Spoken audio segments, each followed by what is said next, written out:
Alright, hi everybody. Welcome to Microsoft Flight Simulator. I've been doing a little bit of this. You've seen a couple of my racetracks of the world videos where I've been flying over racetracks. And I've been doing quite a bit of flying on VATSIM using single prop and double prop general aviation aircraft. And I've been feeling like I'm ready to start learning more. And flight sim so far has been the world of forever learning, and so I wanted to take on a little bit more of a challenge in aircraft complexity and in flight planning and so on. And so I'm starting to dabble. This is going to be a learning video.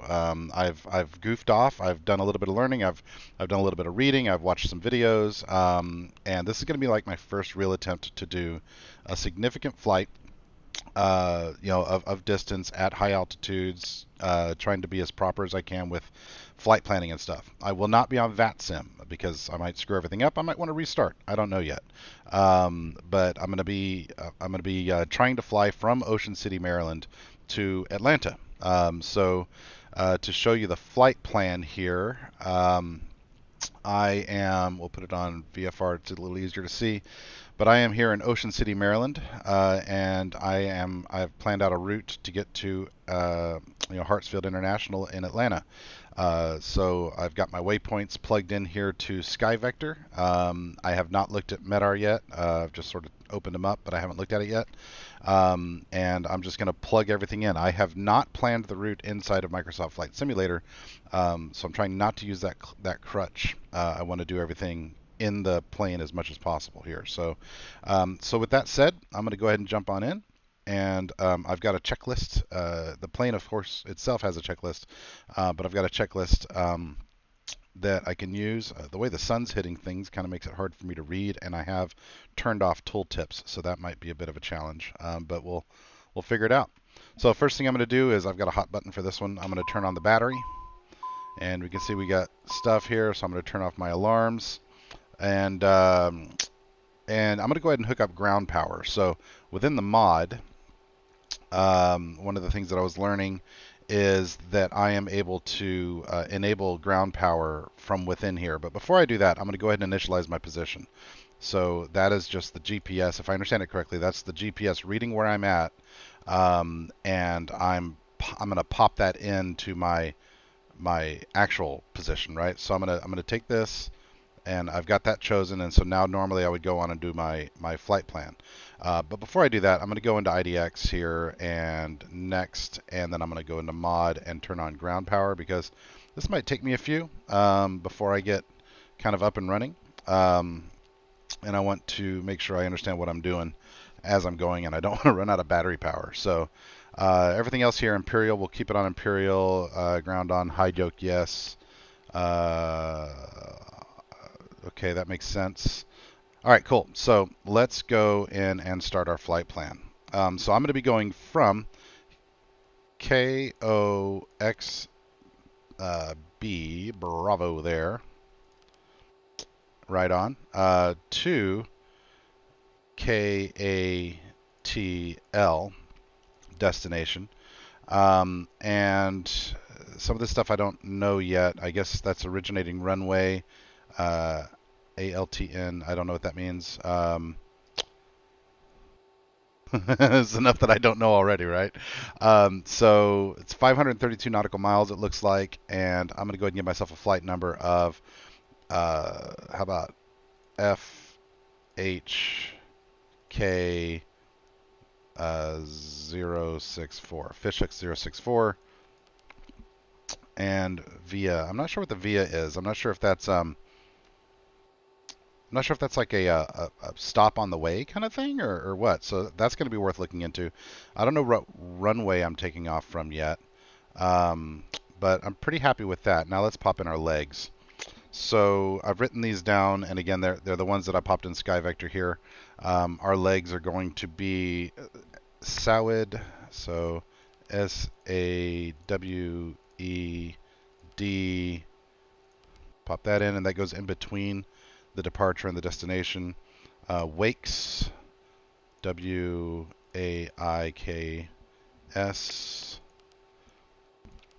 So SAWED then Wakes. JADEE, JADEE. Yep. Carwin, Carwin.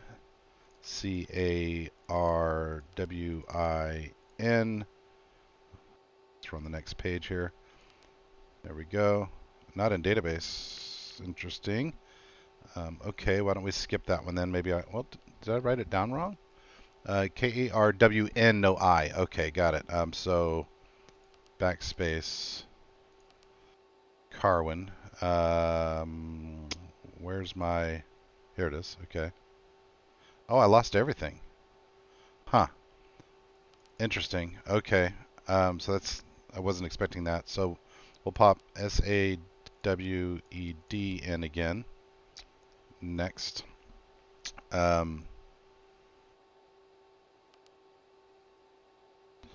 Wakes.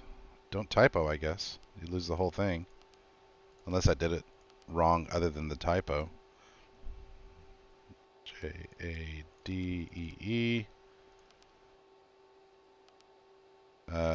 CARWN this time. CARWN.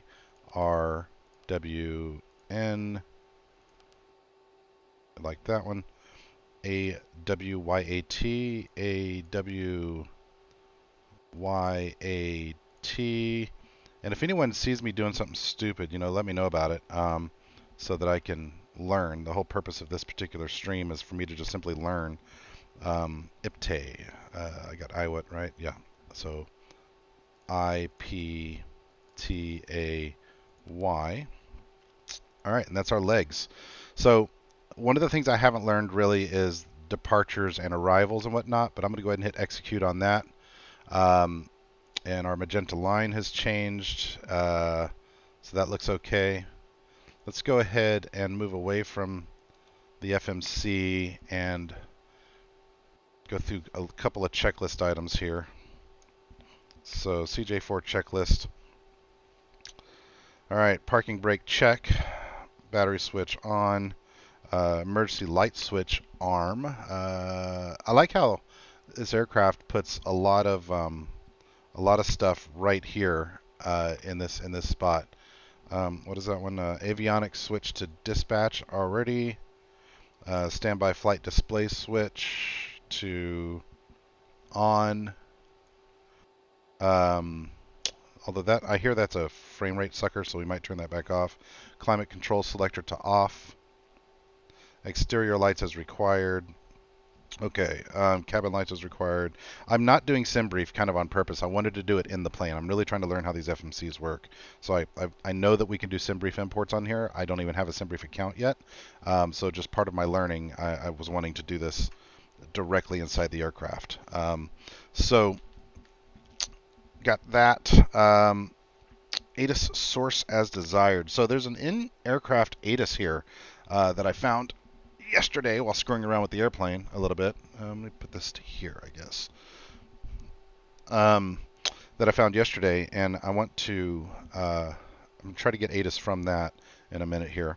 Position information set, flight plan set, load, execute. Got it. Data link weather request as desired. Okay, I guess that's the next thing I should do. So let me turn this laptop on so I can better see the chat. 1 second here. Didn't think of that ahead of time. Because I've only got one monitor set up at this station. I need to figure out like an iPad mount or something right here for streaming to be able to interact better when I'm streaming chat. I don't worry about it for my racing stuff because I'm always doing that in VR. So, it's just not as necessary. So I'm going to take my laptop here, mute it, and drop it over here somewhere somehow. Yes, we have a system. It's not a good system, but we have a system. Okay. Well, that's a reflective screen, though. All right. Cool. Where were we? We were gonna figure out our ATIS. So if I remember correctly, I'm going to go to index, and then next, and then I think there's a weather thing here. No, index. Oh goodness, I don't know where it's at. All right, that's all of our frequencies. Oh no. MFD advanced. Display menu.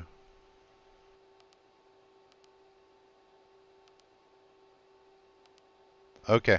If anyone's out there want to help me out, how do I get to the weather? I could have sworn it was under IDX here. Program data link? Ah, weather. Okay. Hold on. Go back to that again. IDX data link. ATIS. There it is. Okay. KOXB. That's what I want. So let's take a look at this. ATIS for KOXB unavailable. Interesting. Can I do it in game then?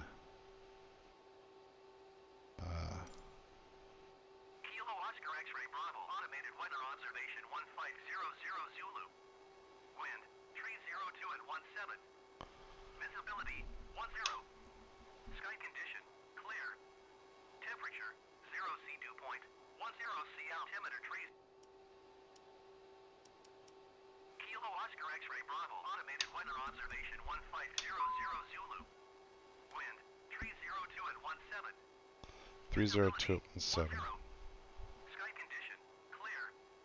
Temperature 0 C dew point 10 C altimeter tree 036. Okay, give me it again. Kilo Oscar X-ray Bravo automated weather observation 1500 Zulu. Wind 302 at 17. Visibility 10. Sky condition clear. Temperature 0 C dew point 10 C altimeter tree 036. Kilo Oscar X-ray Bravo. All right. So 3036 is our altimeter. We've got winds at 302 at 17, so we'll look at METAR in a moment and figure out our runway. I believe barometer, this little guy, so we're going to tune that to 30. Oops, other way. 30.36.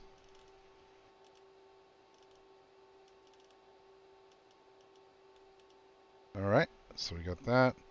Let's go look at METAR real fast. For Ocean City, 3036, that agrees. 10 miles, that agrees. I've got a 13 to 21 mile wind, otherwise clear and cool. So it looks to me like we'll be taking off from runway 32. So let's consider our departure real fast. And I'm going to try to program the departure, and hopefully I don't screw up my legs. This is something that, again, I don't fully understand yet. So I'm going to go to departure and arrival. And we just said we're going to be taking off from runway 32. So I want to depart runway 32. Departure arrival index. Execute. All right, that changed my magenta line. Let's go back and look at our flight plan here. Okay, cool. So the originating runway has RW32, and then we have a direct to Sowid, which is our first waypoint. Okay, great. I think that made a lot of sense. Runway 32, Sowid, Wakes, Jetty. Okay, excellent, excellent. Let's go ahead and plan ahead for Hartsfield. So for that, let's look at the airport diagram real fast. If I'm not mistaken, the way that Atlanta does things, and this might be a global thing, I don't know, but I think the way that Atlanta does things, people land on the outside and depart from the inside, right? So I would be landing and departing on 1826 or 1627, or I guess one of these. I don't know. So I might wait until I get in the air to really validate this, but I'm gonna assume, based on wind direction, that I'm landing on, what is that? 26 right or 27 left. 26 right or 27 left. So 26 right, 27 left. Of course, they're both parallel to one another, so the windage is going to be the exact same. So let's assume for the moment 26 right, just so that I have an opportunity here to pop in a departure. Next, how do I get to departure arrival here. Departure runways. Here we go. Okay. KTL arrival. That's what I want to do. And I'm going to do, what did I say? 26 right, correct? Yeah, 26 right. So let's find that here. Stars. Okay, I need to look at the stars real fast before I pick one. 26 right.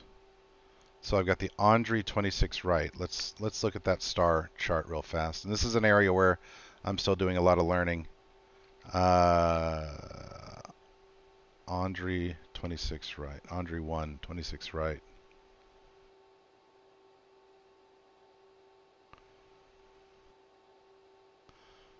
Okay, is it just me or do we not see that? Here it is. Andre 1 RNAV. I've got to learn more about ILS versus RNAV and all that stuff. I can't say I understand it all as of yet.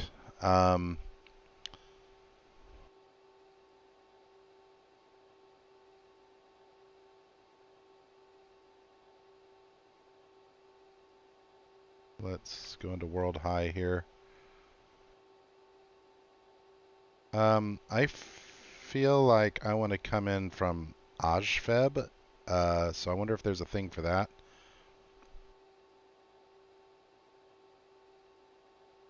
Atlanta 1, cutting, Chipper 1.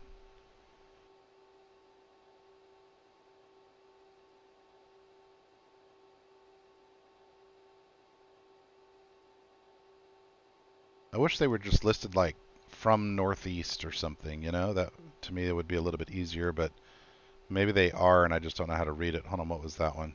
Gandalf 2. Let's rotate that. Smaug. Smaug. If I popped SMAWG in here, what does that show me? Oh, way wrong area. Okay. That's not what we want.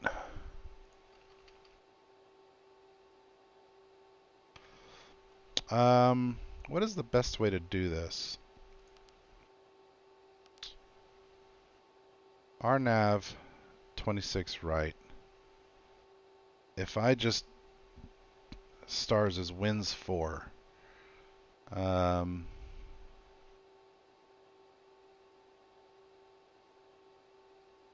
Look at that.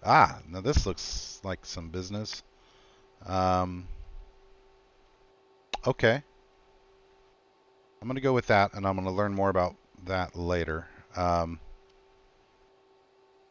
26 right.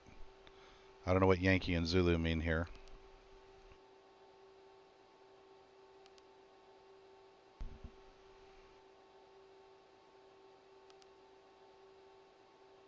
Transition of Haynes or Zello?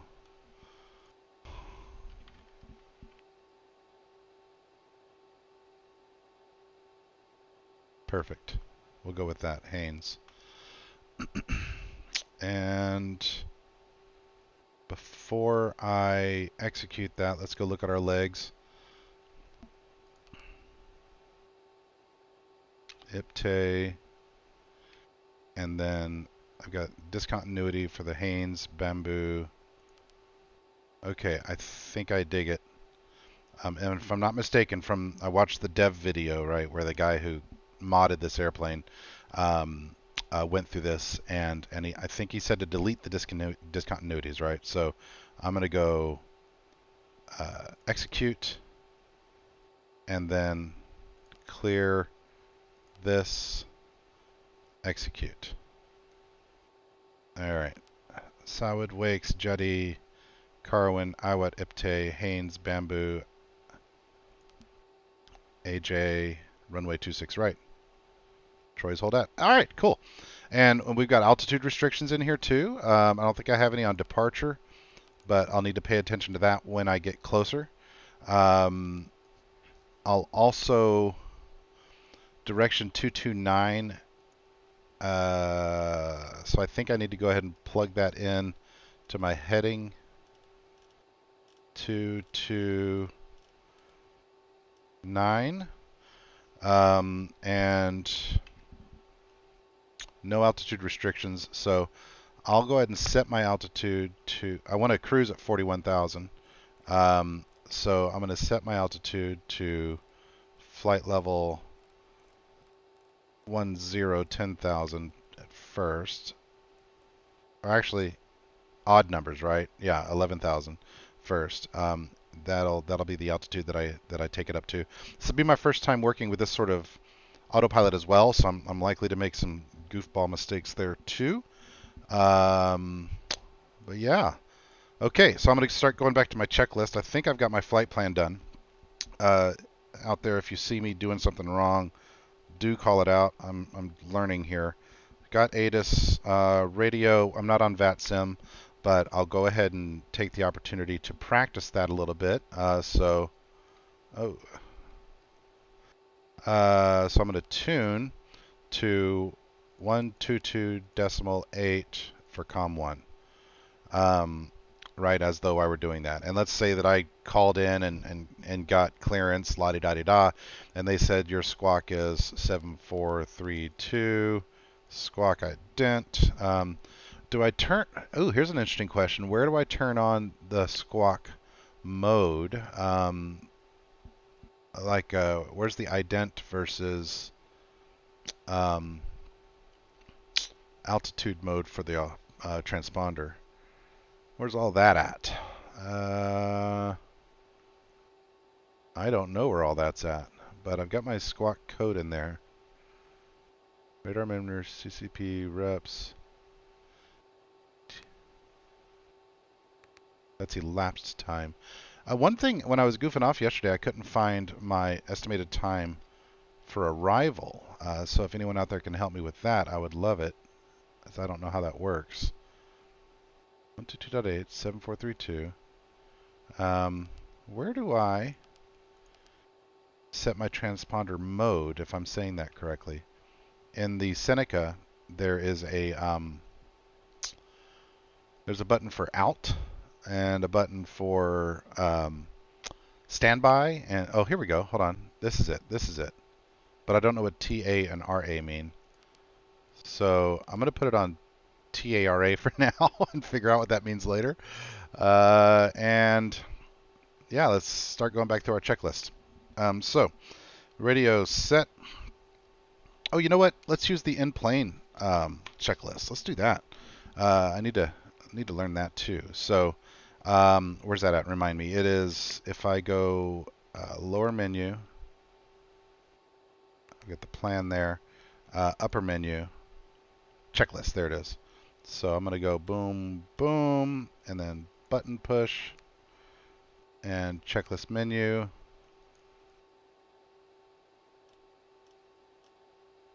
What am I doing wrong there?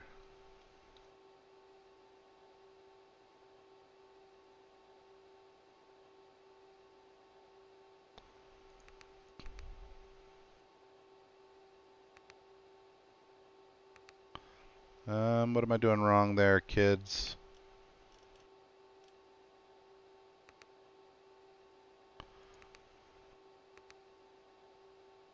If I push the checklist button, where was that at just now? Checklist. Normal checklist, here we go.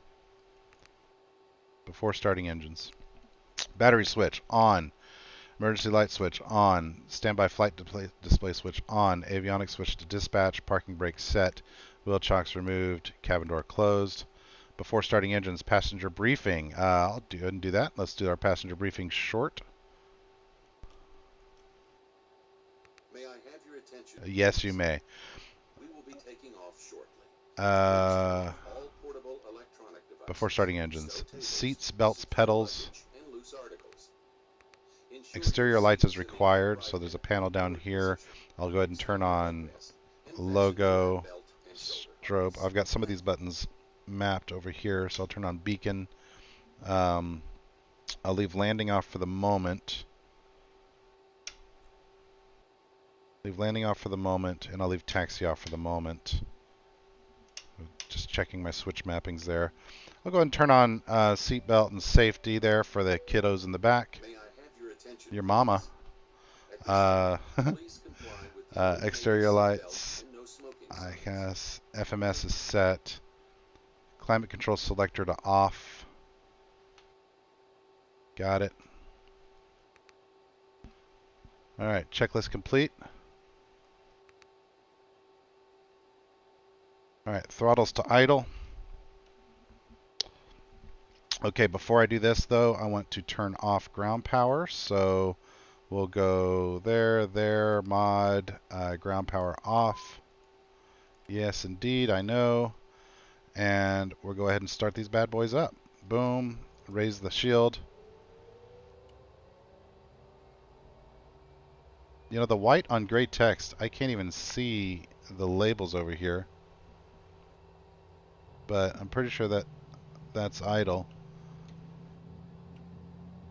Yeah, because that's cruise. Okay. So we're turning on engine 1. I guess I should have checked that my engines were clear. But, you know, we in a game. Alright, successful so far. Doing okay, I feel. I feel like I'm doing pretty good here. Never did fill out route. I don't know what that is, necessarily. Unless, oh, you know what? I bet you that's for like airlines, how they have predicted routes, right, that have names, right? Like Flight 323 is always Flight 323, that kind of thing. So I bet you that's what that's talking about. Okay, looks like we got a good start over here. Everything looks steady and green. Happy with that. Let's go ahead and start engine 2. Like, easiest engines in the world to start, by the way.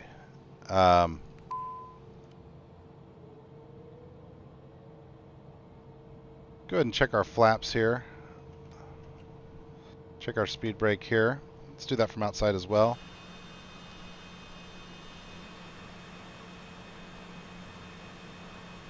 Little flight control surface test while we're looking at stuff. Speed brakes deployed. Ground spoiler. And flaps 15. I think it's flaps 30 in the second step.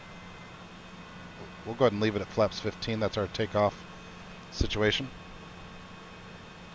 Looking good, looking good. Let's jump back in and see if we've got a good second engine start. Engine 2 is coming up slowly. N2 seems really low, but maybe that just takes a minute to build. It is building. Okay, so back to our checklist. You know, I didn't even follow the checklist there. Let's see if I made any mistakes retroactively. So throttles to idle, engine push, run stop pushed, ITT check for rise. Yep. Opposite engine start, external power disconnected. We did that first. Electrical system check. As far as I know, we are okay. Armed, emergency lights, display on, avionics are on, batteries on, so everything seems to be on. I am again going to turn off the standby. I'll betray the checklist there just because I believe it's a you know, a frame rates hog, and since I'm streaming, I just want to make sure. I've been actually having a weird problem with this monitor. I think the HDMI cable is just a cheap one that isn't doing a good job of handling the amount of information going back and forth. So I think I need to get a better cable, maybe get a DisplayPort cable. Okay, so avionics switch set to, this is our before taxi checklist. Avionics switch set to on. Climate control select to norm. So now we hear nice fan noises. Passenger light safety button is on. Trims. So I was hearing about this too, where the trims apparently are kind of funky in this airplane, where depending on your weight, which reminds me, I never set fuel. I don't know how much fuel it's going to take me. But let's get rid of our passengers, or maybe we'll just have one big VIP.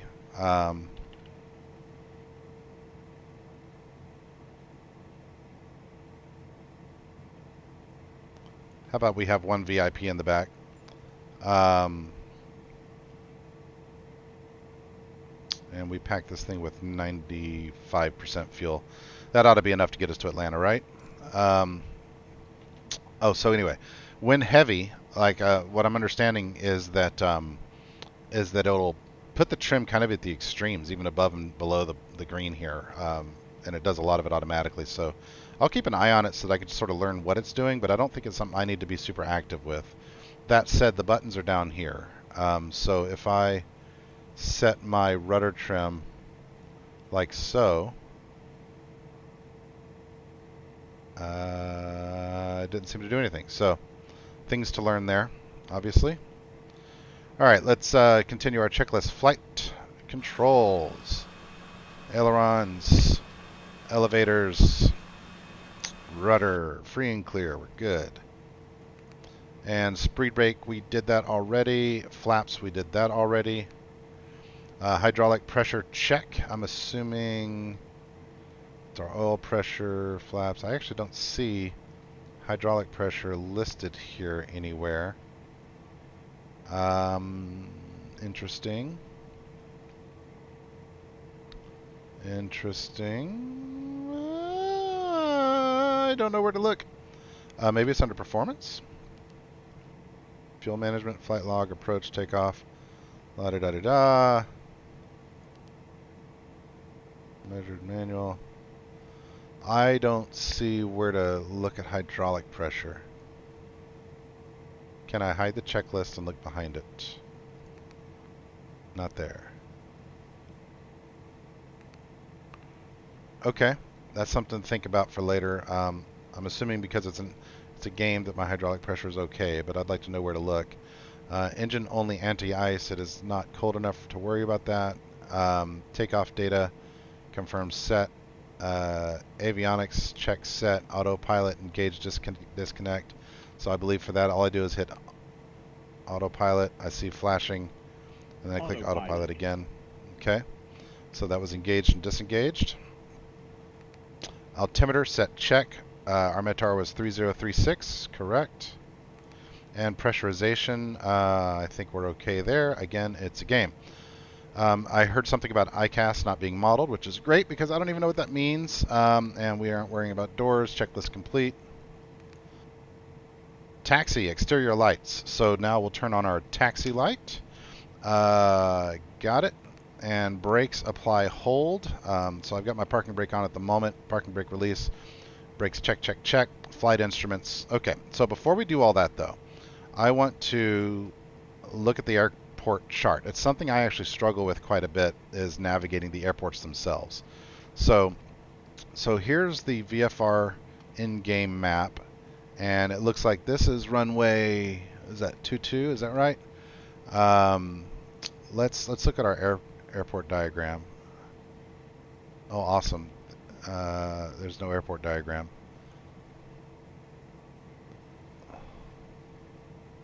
What was it? What's the name of the airport? KOXB. So let's go look at KOXB. Awesome. Okay, so our runway options, though, were 32. Okay, so that's 14 and 32, right? So that's 32. That's 20. That's 02. Okay. So we said we were going to depart from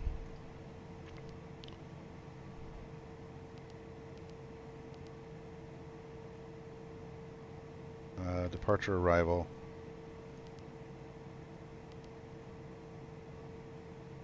We said we were going to depart from runway 32, right? Which is this guy here. So that means we need to taxi behind and then onto this taxiway and then that way, right? So I can't look at a diagram. Man, it sucks. I wanted to look at a diagram to help me with this because it's something that I've been struggling with, is simply navigating the stupid airports. Anyway, we'll go ahead and maybe what we'll do is we'll taxi out and just look at the signs and see, can I make this turn or do I need to push back? I want to get that mod for pushbacks. Okay, so we can see this is runway Charlie.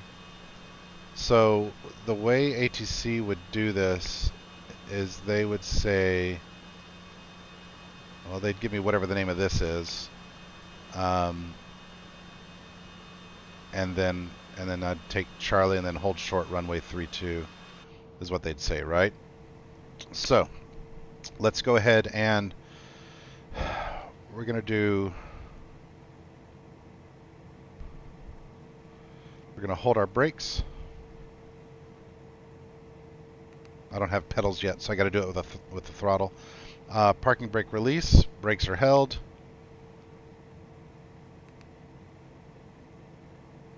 Brakes check.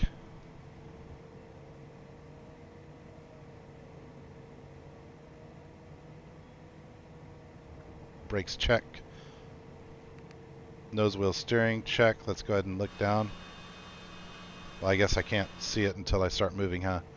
Flight instruments check. We'll just do both of those. And that should take us to our before takeoff. Excellent. Let's go ahead and throttle up a little bit and begin our taxi.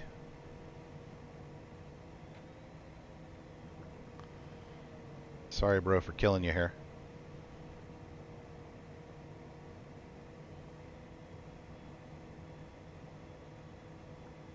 Pretty successful experiment so far, though. Like, I'm pretty happy with myself for being able to get through the checklist and find all the controls and program everything in.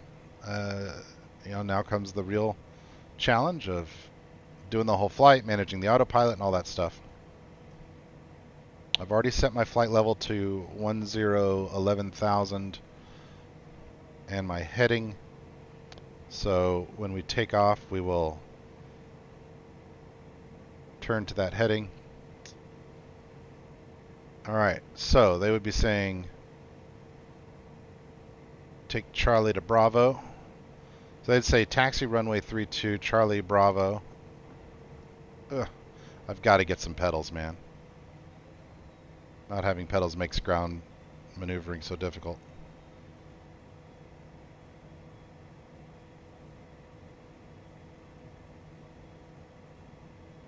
Ocean City, Maryland. I had a date here one time. I dated a girl in Maryland for a minute. I'd drive up from Lanley Air Force Base and we'd hang out for the weekends. And one of the times we went to Ocean City, Maryland, had a day on the boardwalk, all that kind of stuff.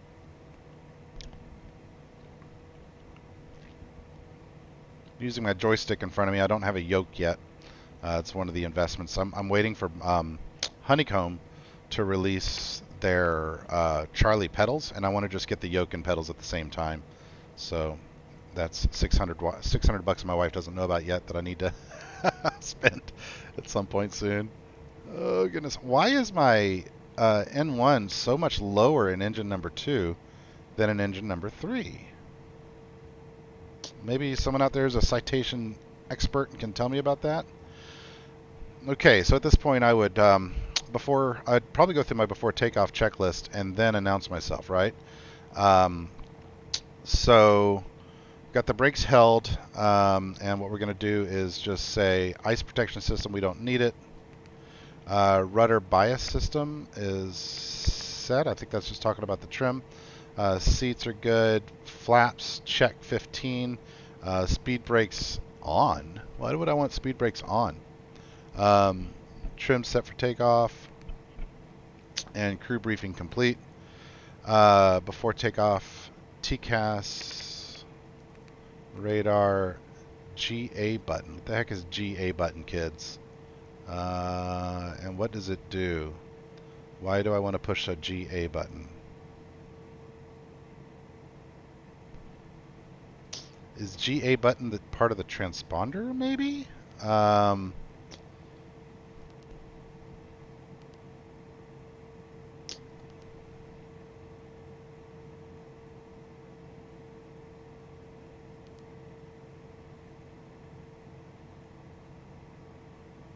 Okay, that's another thing to write down and think about later. What the heck's GA button?